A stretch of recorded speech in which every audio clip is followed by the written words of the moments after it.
This is the Building Automation Monthly Podcast with Phil Zito, episode 180. Hey folks, Phil Zito here. Welcome to episode 180 of the Building Automation Monthly Podcast. And in this episode, we are going to be discussing a question that came in.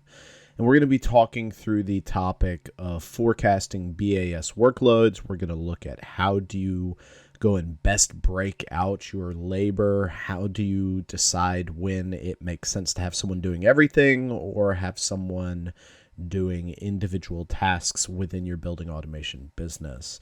So today's episode is sponsored by our BAS Project Management Bootcamp. If you are in project management, or if you are an operations manager, or if you're looking to develop your skills to move into project management, you've probably seen that there's some PMP courses out there. There's some stuff related to project management, but as you dig into it, you realize that those are about complex IT projects, and the stuff they teach really doesn't relate to building automation construction projects. Fortunately, we created our BAS Project Management course, which is specifically focused on managing building automation projects. So you learn how to do a sales to ops handoff all the way through project closeout, learning all of the financial skills you need to have, how to forecast labor, handle RFIs and RFCs, properly manage meeting minutes, and much more. So if you are looking to take your project management skills to the next level, or you're looking to develop the operational capabilities of your building automation team, then I encourage you to go to buildingautomationmonthly.com/180, scroll down to the BAS Project Management logo, and check out that course. So our question came in, and I'm just going to leave the person's name out of this, but our question came in and it said this. So we currently base our workload on total project amount being managed at any given time. Project managers are also small project installers, full-time programmers, integrators, and service warranty for past projects. I'm just going to editorialize here a little bit. So you see this quite often in smaller companies, but you also see this in some larger companies. Johnson Controls, for example, had the LSS role, where they would be executing conventional small-scale projects, and the LSS would have technicians and designers under them, but they would also do a lot of the complex programming and integration. So it's not an uncommon approach. However, when you get to large-scale projects, this approach is not very tenable, and we'll talk about why that is later in the episode.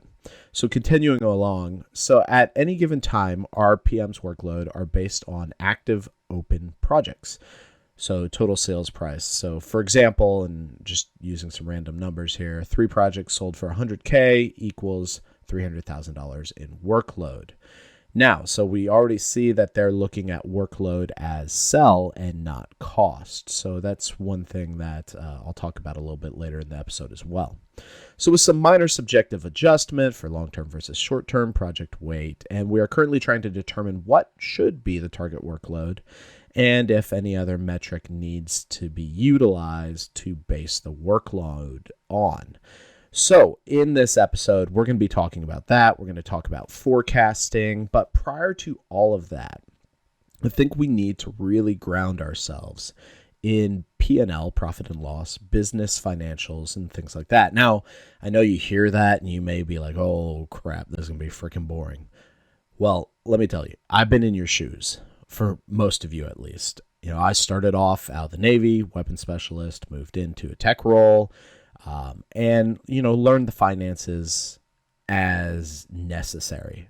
So I wouldn't say that I came into BAS with financial knowledge. So maybe you're like me. Maybe you made that transition from technician to ops manager or technician to PM, and you possibly have a couple gaps in your financial knowledge. That's definitely where I was at. So this next couple minutes, we're going to really dive into how business finances work so that we're all grounded on the same language. So that way, when we move through the rest of this episode, it really makes sense. So P&L is profit and loss, right? So the ultimate goal of a business is to serve customers, satisfy them, and do it profitably. So that way you can grow the business. You can either take those profits as distributions, or dividends, depending on if you're an S Corp or a C Corp. And you can then take those profits also and reinvest them in the business to grow the business, reinvesting in marketing, reinvesting in training of your team, et cetera, et cetera. And then losses obviously are losses when you're not profitable. So the goal is to make more profit than you have loss. Now, one of the ways to make more profit than you have loss is to sell projects that are profitable and execute them profitably. The other way to ensure that is also to make sure that you keep your SG&A, your selling, general administration costs, which generally are charged to overhead, which means that there's no profit associated with them, to keep those costs low. Now, obviously, selling and general administration, those are all costs that are necessary, especially on the selling side, but you should be offsetting that with profit. Now, as cash enters your business, that's called cash flow, and cash flow comes from billings, right? So you execute tasks, whether project or service tasks, and as you execute those profitably with margin on top of them, so you've got cost and you've got profit, and the difference between cost and sell, so that profit right there, the difference is margin, and margin percentage is the amount that you are making profit on. So what is going on here is you want to make sure you're pulling in profit.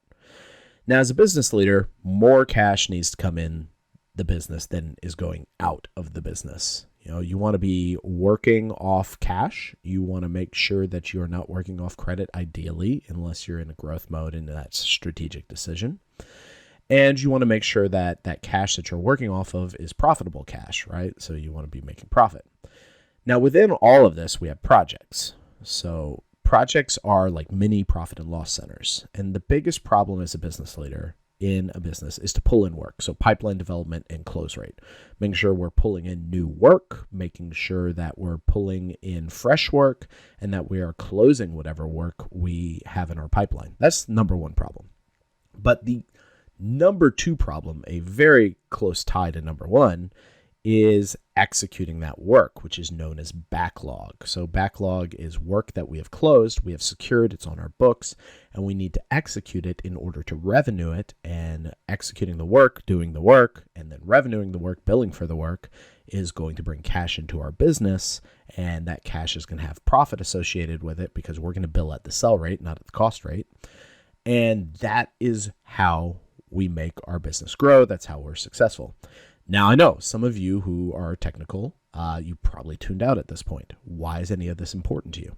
Well, if you plan on being a tech, even for the rest of your career, understanding this, that brief 5 minutes I just went over right there, will help you guide your decisions as a technician, as a project manager, as a designer, as a programmer. And it will also make you more conversational to business leaders who, this is a big hint, control your paychecks and control your raises. So if you're able to speak their language and you're able to show that your efforts are impacting their profitability and cash flow on a positive note, then guess what? You're more valuable than your peers who don't think like this and can't talk like this. I'm telling you, folks, I'm not saying you have to get into operations management. I'm not saying you have to become a business owner. I'm not saying you have to become crazy about finances, but at least understanding rudimentary what all this means is really going to help you be more conversational to your business leaders, which makes you more valuable, both to your current business as well as to other businesses. All right, so how do we know what we need to do in order to effectively execute backlog? Now, I promise you we will come back to the question that this original person answered, but we really need to get all of this groundwork in place, because once I start moving through the question, without this framework, without this groundwork, it's not going to make a lot of sense. My answer won't. So why does forecasting matter? This thing called forecasting. I mean, after all, this episode's about forecasting. It matters because in order to effectively execute backlog, we need two things, right? We need to have people who can staff the backlog, who can execute it, and we need them to be trained. So as we look at why forecasting matters, there's really three things I tend to focus on. One, it predicts and somewhat controls cash flow. Because if we know what forecasting is saying we should be billing and what we should be executing, which we'll talk more about what forecasting is in a second and how to do it. But if we know what we should be billing and what we should be executing, then that makes it easy for us to basically manage our business, manage our projects, and understand where we need to put effort. Number two, we can predict and plan for staffing, which is incredibly important. If you talk to any building automation business owner right now, it is a employees market, because I think my buddy Skip Freeman, who's one of the premier recruiters for this industry, by the way, if you're looking for someone to find you staff, I would highly recommend you reach out to him. He is really good at what he does, and he's the only recruiter I know who has personally put himself through all of our training courses. So he's a really solid guy. With that being said, though, we need to predict and plan for staffing, which means we need to look at what we're going to need to execute task-wise, which is why I recommend we forecast based on tasks and not just on labor. But we also need to look at what we're going to need to do, and then we need to plan for what we're going to do. And once we know what we're going to do, then we can identify training needs and gaps. This is another big reason why I like forecasting and why you should be doing it, why the major organizations do it. I mean, they have to predict their profitability, especially on publicly traded companies, because they have shareholder or responsibilities to shareholders, duties to shareholders. But even in private companies, you want to know kind of where your money's coming from. But something I don't see a lot of folks use forecasting for that's really important is identifying needs and gaps around training. If you see that you're going to have a ton of integration work or a ton of programming work coming up in Q3 or Q4, that's quarter 3, quarter 4 of a year, either financial or calendar, then you need to go and say, hey, I've got this gap potentially in BACnet integration. I need to train someone up on that. And so forecasting will allow you to see that. Okay, so we talked about forecasting, but what is it? I mean, at this point, you may be like, what is forecasting? Why does it matter? How does it work? Okay, so forecast, is a method for listing out upcoming costs on your projects. So typically forecasts are for a calendar month period and are created at the beginning of the project and run through the entire project. So you'll look at each month across, let's say a project has 12 months. So you'll create a 12-month forecast, and you will take the projected costs, labor, material, subcontractor, and you will break them out across the project. You will also take your projected labor utilization, and you will take your projected billing. So all of that's built into your project forecast. So how do you execute these things called forecasts? Well, first you need to break out the point of completion across the project schedule. Now, there's a whole slew of things about point of completion, about is this GC point of completion? Is it trickle down point of completion? How is it handled in your general conditions for the project? All that jazz. But we're just looking at a simple point of completion broke across a project identified by milestones, submittal submission, 20% point of completion, material on site, 40% of point of completion, install of controls done, 60% point of completion. So this means that you're at a certain percentage complete with the project, and typically you can bill out certain amounts on the project based on point of completion. So step 2 then is to break out the costs by point of completion, labor, material, subcontractor, across the forecast. So then you fit these costs into the forecast based on their point of completion points. And then step 4 is you validate the costs match up across the full forecast. Now, as you do this, I really want you to focus in on 3 big things, and that's labor, type, timing, and utilization is number 1. So I want you to know what kind of labor you're using. Is it programmer? Is it installer? Is it designer? When are you using them? When do you typically utilize them on a project? And how much do you utilize them? You really need to know this because it will help you properly staff. It'll help you know, hey, if we have 4 projects hitting point of completion 60%, and we've agreed that that's when install should be complete, then we know shortly before that POC 60%, we're going to have a big rush on our startup techs. And if we only have 2 startup techs and we have 4 projects going on, they're large scale projects, then we can realize that we're going to have a gap there, and we're either going to have to do OT, so overtime, or we're going to have to bring in temp labor, or we're going to have to augment that with our subcontractor, or we're going to have to hire accordingly. So understanding that is really going to help you out. Then you have to understand your material orders. Material orders are a very quick cash flow infusion, especially if you've got good payment rates with your suppliers. Because what you can do is you can put the materials on site, you can bill out for them, depending on your payment schedule within the general conditions, whether it's paid when paid or POC or whatever. You can actually get cash into the project. And I think we talked about this on a past episode. I may be confusing it with our project management course, where I know we definitely talk about it. But by bringing cash into a project, you're now working off of cash flow inside that project instead of cash within your business. And that actually will really help out the business, because the business can take its cash and invest it elsewhere. And you basically become your own functioning profit and loss center and are able to execute work. And then subcontractor billings, understanding when you can bill subcontractors out, and what kind of payment terms you have. Okay, so with all of that, I just crammed a lot of stuff from our project management course and just my operational experience running a $60 million ops team. Taking all of that, now we have some context to answer our question. So let's take this question apart piece by piece, and I'll give my thoughts on the question and we'll answer it, and then we'll talk through some strategies. So we currently base our workload on total project amount being managed at any given time. So that's what the guy who was asking the question said. And so I say, okay, so now we know how they forecast, right?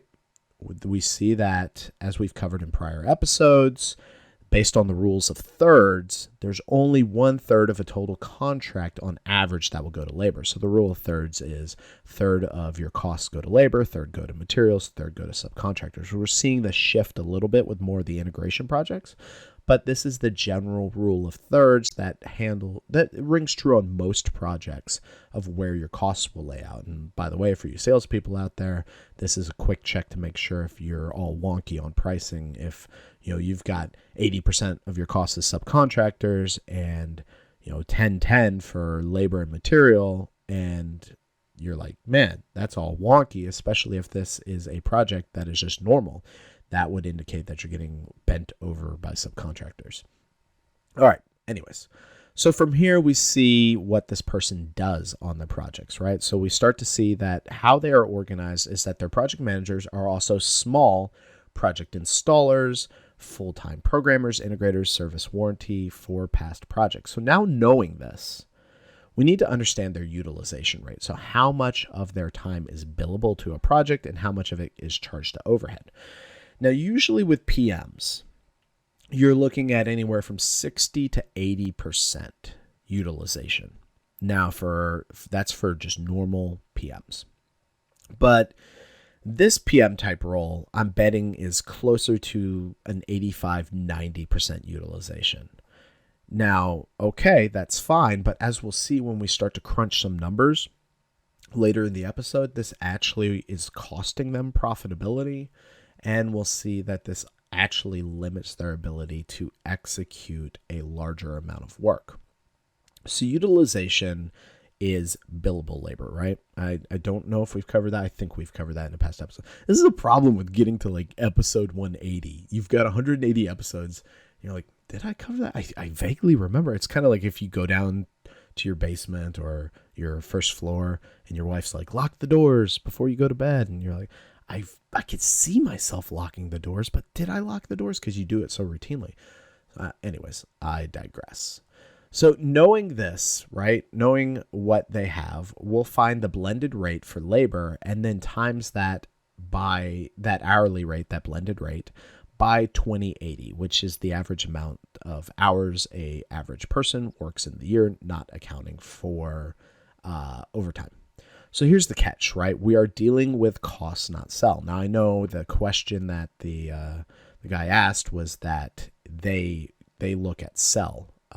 I tend to look at cost because sell is based on margin, which is variable. So that does not give you an appropriate look at how your labor is actually stacking across a year, because you may have some projects where your labor cost or your labor sell is $80 an hour, and others based on margin pressure where it's $60 an hour. So it doesn't give you proper forecasting. So I always forecast based off cost, because cost should almost always remain the same.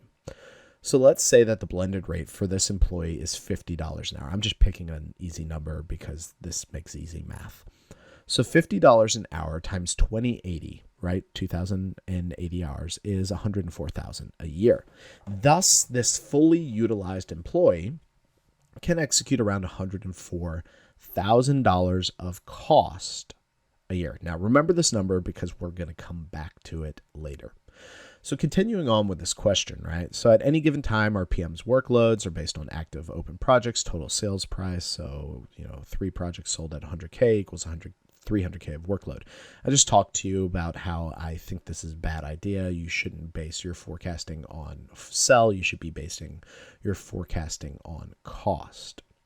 So what this person then says is, we are currently trying to determine what the target workload amount should be, or if we need another metric to base workload on. So this is why I find forecasting to be so incredibly valuable, especially when using labor types. So let's do some more fun over the podcast math, because everyone loves to do math on a podcast where you can't see the numbers. It's so much fun. And I'm being completely sarcastic. But let's say a programmer is $60 an hour, and a tech is $30 an hour, and a PM is $40 an hour. And let's say that our project has a labor breakout of 20% of the time is PM time, 60% of the time is tech time, 20% of the time is programmer time. That's a pretty average blend.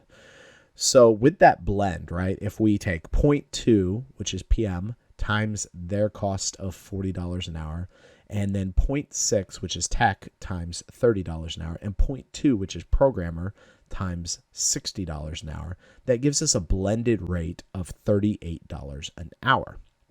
Now, this makes executing with separate roles across the same 2,080 hours. So if we take 38 an hour and we times that times 2080, then we are at $79,000 of cost. So we just by doing that, just by utilizing specific roles instead of having a lump sum blended rate as that super PM, by utilizing a dedicated PM, dedicated tech, and dedicated programmer, we have now reduced our total labor costs by $25K. So if you extrapolate that, right? If you extrapolate that across a multi-million-dollar revenue business, you start to see that with large-scale projects and large revenuing businesses, you are able to have significant cost reduction by utilizing specific roles to execute a project. But more importantly than that, we just freed up our programmers and our PMs to dedicate their labor across multiple projects instead of having everything on a project fall on their plate.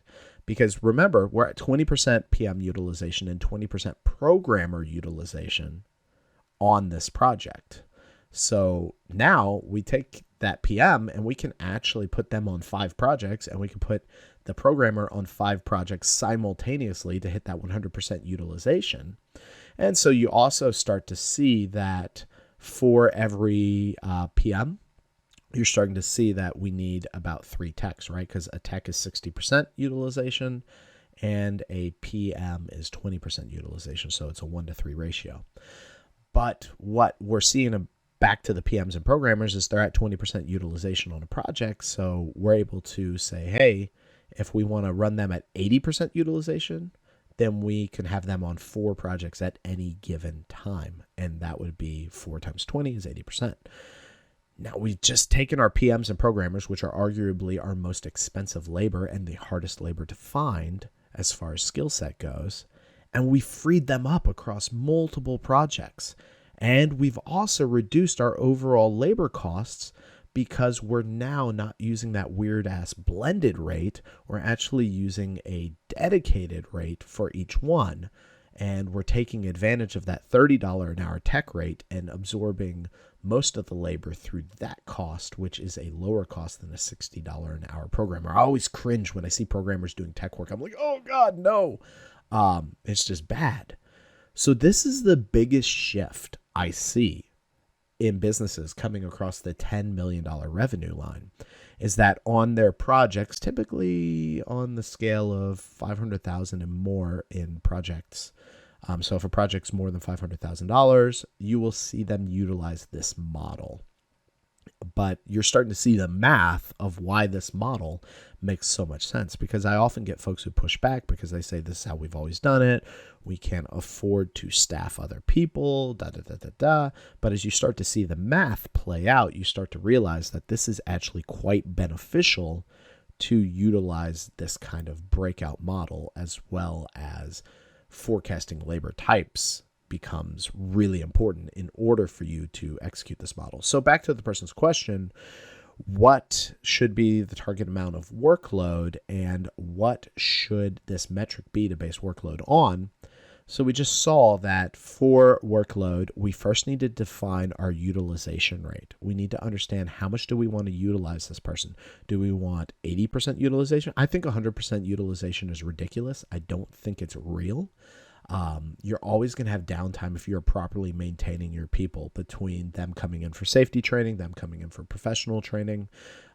There should be, and vacation time, there should be downtime. You should not have your folks at 100% or greater utilization. That means that you're burning them out on overtime, and it indicates, especially if you're at 120% utilization or greater, that indicates poor staffing strategies. So with that being said, what should this target workload amount? What should these metrics be? First, base your metric on utilization first. Determine utilization. Then determine your strategy as far as how you want to break out your labor. And then once you've done that, once you've figured out utilization and your labor breakout, then you simply go and staff according to that. And whenever you start to exceed those utilization thresholds, typically across a 3-month period, that will be an indicator, based on obviously your pipeline and your backlog, that you need to start staffing or training for additional labor. So I really hope that this helps give all of you a different perspective on labor and on project management and forecasting and strategies of running a business. I know for some of you all who are more technical, this may have been, a little businessy. But really understanding this thought process is going to help you, even if you're a technical professional. I'm telling you from experience, having went from tech into management, and I looked at which techs were most valuable to me, and they were the folks who understood how the business worked. And that's why I always went through the financials with our technicians, our programmers, our designers, our project managers. Obviously, our project managers, they definitely do the financials. But I went through the financials with everyone on the project team. That way they would understand what we were trying to do, because at the end of the day, their ability to get a raise, to get promotions, to get bonuses is dependent on the profitability of the business. So as always, if you have any questions related to what we covered, I really encourage you to reach out. This is a lot of fun to talk about this topic. And in the meantime, if you are looking to develop your ability to manage projects, to forecast, to bill, to make your projects as profitable as possible, then I encourage you to go to buildingautomationmonthly.com/180, scroll down to the BAS Project Management logo, and enroll in the course. Thanks a ton, and I'll talk to you all again next week. Take care.